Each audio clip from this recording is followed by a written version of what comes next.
معاملہ ایسا ہے کہ اوپر دیکھیں گے، نیچے دیکھیں گے اور دل میں خیال کریں گے کہ ہمارے رینج معیار کا آدمی ہے کہ نہیں۔ اگر کوئی امیر آدمی ہے، پیسہ والا ہے، دھن والا ہے، اور کوئی غریب آدمی سلام کر ڈالتا ہے تو اس کی طرف صحیح سے توجہ بھی نہیں ڈالتا، یہ حال ہے۔ جبکہ سوچنا چاہیے کہ جو سلام کرتا ہے اس کے اوپر اللہ کی طرف سے 90 رحمتوں کا نزول ہوا کرتا ہے، اور جو جواب دیا کرتا ہے اس کے اوپر 10 رحمتوں کا نزول ہوا کرتا ہے۔ تو فائدہ کتنا بڑا ملا، کس کو ملا؟ جو سلام کیا۔ تو ہمیں سلام کرنا چاہیے، یہ نہ دیکھیں کہ فلاں مولانا ہے، ہمارے امام صاحب ہیں کہ نہیں ہیں، ہے نا، فلاں صاحب ہیں کہ نہیں ہیں، تب ہم سلام کریں، ایسا نہیں، بلکہ جو ہمارا حدیث و قرآن بول رہا ہے ہم طبیعت کے مطابق نہ چلیں بلکہ شریعت کے مطابق چلیں۔ طبیعت کے مطابق چلیں گے تو ہمارے لیے خسارہ ہے، نقصان ہے، اور شریعت کے مطابق چلیں گے تو ہمارے اوپر اللہ کی طرف سے انعام ہے۔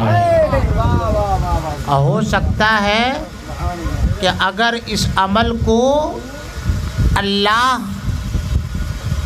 قبول کر لے تو اسی عمل کے ذریعے سے پروردگار عالم ہمارے اوپر نجات عطا فرما دے، ہمارا نجات عطا فرما دے۔ اس لیے ہم کبھی نہ چلیں اپنی طبیعت کے مطابق بلکہ شریعت کے مطابق چلنے میں ہمارا فائدہ ہے۔ آپ سب جانتے ہیں کہ یہ میلاد النبی کی محفل سجائی گئی، ہمارے جناب بھائی خورشید صاحب نے میلاد النبی کی مجلس کو سجایا، جانتے ہیں کتنا بڑا فائدہ ملتا ہے۔ جس گھر میں، جس مکان میں یا جس دکان میں میلاد النبی منایا جاتا ہے اس گھر میں 1 سال تک نہیں، 2 سال تک نہیں، 3 سال تک نہیں، بلکہ 70 سال تک خدا کی رحمت برستی رہتی ہے۔ 70 سال تک خدا کی رحمت برستی رہتی ہے۔ اور اس میلاد النبی کو کچھ لوگ ایسے بھی ہیں جو روکنا چاہتے ہیں، لیکن ہم لوگ ایسے ہیں جو روکنا نہیں چاہتے۔ وہ لاکھ روکے، روکتا رہے، ہم روکیں گے نہیں۔ ارے روکیں گے کب؟ ہمارا رب جب تک روکا ہی نہیں تو ہم روکیں گے کیسے؟ ہم اسی کام پر رکیں گے جس کام کو رب نے روکا ہے اور ہمارے مصطفیٰ نے روکا ہے، اور جس کام کے کرنے کی اجازت ہمارے مصطفیٰ اور ہمارا خدا نے اجازت دیا ہے، وہ کسی کے روکنے سے رک نہیں سکتے۔ کیوں؟ اس لیے کہ اللہ کی طرف سے اجازت ہے اور رسول اللہ کی طرف سے اجازت ہے۔ بہت خوب، بہت اچھا، ماشاء اللہ۔ درود شریف بھی پڑھا۔ درود شریف پڑھنے کا فائدہ جانتے ہیں؟ جو درود شریف پڑھتا ہے اس کے اوپر 10 رحمتیں ہوا کرتی ہے اور 10 گناہ بھی اس کا معاف ہو جاتا ہے اور 10 درجے بھی بلند ہو جائے کرتے ہیں، ہے نا۔ یہ کتنا بڑا فائدہ ہے. تو یہ میلاد النبی مکان بنانے کے خوشی میں کیا کہہ رہے ہیں حضرت؟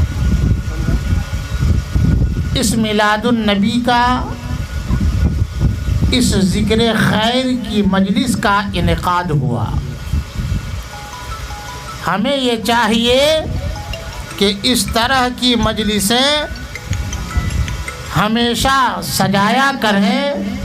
اس سے ہوتا ہے کیا کہ آفتیں دور ہوتی ہیں اور اللہ کی رحمتوں کا نزول ہوا کرتا ہے. سبحان اللہ، ماشاء اللہ. جب آفتیں دور رہیں گی اور خدا کی رحمت رہیں گی، خدا کی رحمت برستی رہے گی، تو اس گھر میں برکت نہیں ہوگا؟ ہوگا کہ نہیں ہوگا؟ ضرور برکت ہوگی. یہی وجہ ہے کہ ہم اس ذکر خیر کی مجلس کا انعقاد کرتے ہیں کہ اللہ کی رحمتوں کا نزول ہو اور آفتوں کا دور ہو. کیوں نہیں اس طرح کی مجلس سجائیں؟ اس طرح کی مجلس سجانے سے تو بہت بڑا فائدہ ملتا ہے. جو مناتا ہے اس کو بھی فائدہ، اور جو آتا ہے اس کو بھی فائدہ ملتا ہے، دونوں کو فائدہ ملتا ہے. تو جو مناتا ہے تو آپ نے سن لیا کہ 1 سال تک نہیں، 2 سال تک نہیں، بلکہ 70 برس تک خدا کی رحمت برستی رہتی ہے. اور جو اس ذکر خیر کی مجلس میں آیا کرتا ہے تو جانتے ہیں ہر قدم کے بدلے میں 1 سال کی نیکیاں لکھی جاتی ہیں. کہیے سبحان اللہ. ہر قدم کے بدلے میں. تو آپ قائم نگر سے آئے ہیں، کتنا قدم ہوا ہوگا آپ گن نہ پائے ہوں گے. تو جب آپ اپنے قدم کو گن نہ سکے تو ہر قدم پر 1 سال کی نیکیاں لکھی جاتی ہیں. لکھی کب جاتی ہیں؟ جب خدا کی بارگاہ میں قبول ہوا کرتا ہے نا. نماز پڑھے یہ ایسا عمل ہے، یہ اتنا محبوب عمل ہے، اور اس طرح اور یہ ایسی مجلس ہے کہ نماز ہم پڑھیں، کوئی ضروری نہیں کہ خدا کی بارگاہ میں قبول ہو. تو اس کا مطلب یہ نہ ہوتا ہے کہ آپ نماز مت پڑھیے. نماز پڑھنا آپ کا کام ہے اور قبول کرنا یہ ہمارے رب کا کام ہے. روزہ رکھتے ہیں، کوئی ضروری نہیں کہ ہمارا روزہ رکھنا اللہ کی بارگاہ میں قبول ہوا ہو. حج کرتے ہیں لیکن کوئی ضروری نہیں کہ ہمارا حج کرنا اللہ کی بارگاہ میں قبول ہوا ہو. زکوٰۃ دیتے ہیں، کوئی ضروری نہیں کہ زکوٰۃ دینا بارگاہ خداوندی میں قبول ہوا ہو. لیکن یہ ایسا عمل ہے، ایسا محبوب عمل ہے کہ اس مجلس میں جو بھی آتا ابھی نہیں جاتا، آیا ہے اور خدا کی بارگاہ میں اس کا آنا قبول ہو گیا، تب تو ہر قدم کے بدلے میں 1 سال کی نیکیاں لکھی جاتی ہیں. سننے کا ثواب الگ، دیکھنے کا ثواب الگ، سبحان اللہ بولنے کا ثواب الگ، ذکر خیر کرنے کا ثواب الگ. یہ تو ملتا ہی ہے، بلکہ ہر قدم کے بدلے میں 1 سال کی نیکیاں بھی لکھی جاتی ہیں. جانتے ہیں سب سے بڑی دولت کیا ہے؟ ہم جانتے ہی ہیں کہ اگر ہم 2-4 کیتا مکان اگر بنا لیں تو ہمارے لیے بڑی دولت ہے. یا ہمیں نوکری مل جائے تو یہ ہمارے لیے بڑی دولت ہے. یا اولاد پیدا ہو جائے، بیٹا پیدا ہو جائے تو یہ ہمارے لیے بڑی دولت ہے. اچھا نہیں، امام صاحب بولے کہ آدھا گھنٹہ. اچھا تو میں یہ کہہ رہا تھا کہ کسی کو اولاد ہو جائے، اولاد نہ ہوتی ہو اور اولاد ہو جائے تو وہ سمجھتے ہیں کہ یہ بڑی دولت ہے، لیکن جانتے ہیں کہ سب سے بڑی دولت کیا ہے؟ وہ ایمان ہے. سب سے بڑی دولت وہ ایمان ہے. زمین ہے تو مکان ہے، ایمان ہے تو عمل ہے. ایمان نہیں تو کچھ بھی نہیں. اگر ایمان ہے تو جو کچھ بھی کریں گے وہ سب لکھا جائے گا. اگر ہم نیک عمل کریں گے تو بھی لکھا جائے گا، اور اگر ہم خراب عمل کریں گے تو بھی لکھا جائے گا. لیکن ایمان یہ سب سے بڑی دولت ہے. بس اسی واقعہ کو سماعت کر لیں، ختم کر دیا جائے گا، ہے نا.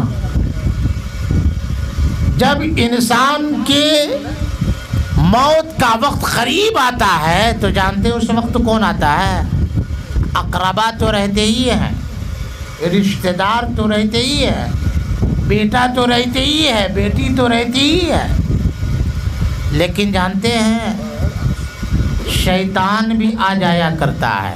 جب موت آنے لگتی ہے تو اس وقت ایمان کو ضائع کرنے کے لیے، ایمان کو ختم کرنے کے لیے شیطان بھی آ جاتا ہے، اور وہ یہی چاہتا ہے کہ اس کے ایمان کو برباد کیا جائے، اس کے ایمان کو ختم کیا جائے. اس لیے کہ ایمان ختم ہو جائے گا تو پھر اس کا سارا عمل برباد ہو جائے گا. ہم تو چھوٹے ہیں، بڑے بڑے کے پاس شیطان آیا ہے اور ان کے ایمان کو برباد کرنے کی کوششیں اس نے کیا ہے.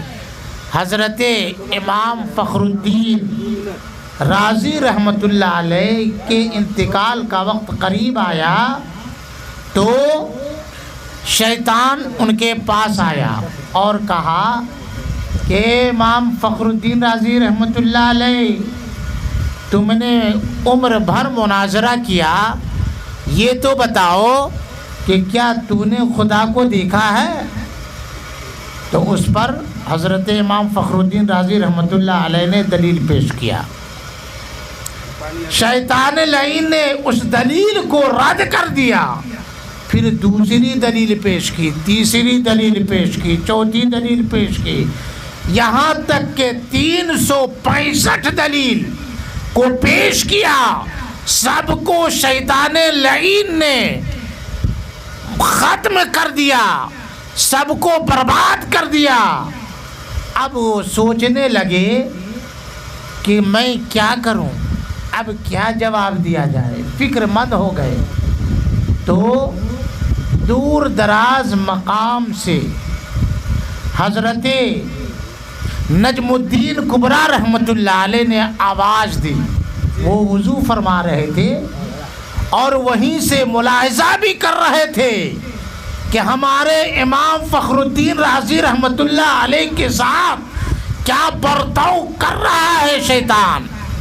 وہ ملاحظہ فرما رہے تھے، ملاحظہ فرماتے رہے، اور انہوں نے وہیں سے یہ آواز دی کہ امام فخر الدین رازی رحمۃ اللہ علیہ، کیوں نہیں کہہ دیتے کہ میں بغیر کسی دلیل کے خدا کو ایک مانتا ہوں، میں بغیر کسی دلیل کے خدا کو میں ایک مانتا ہوں.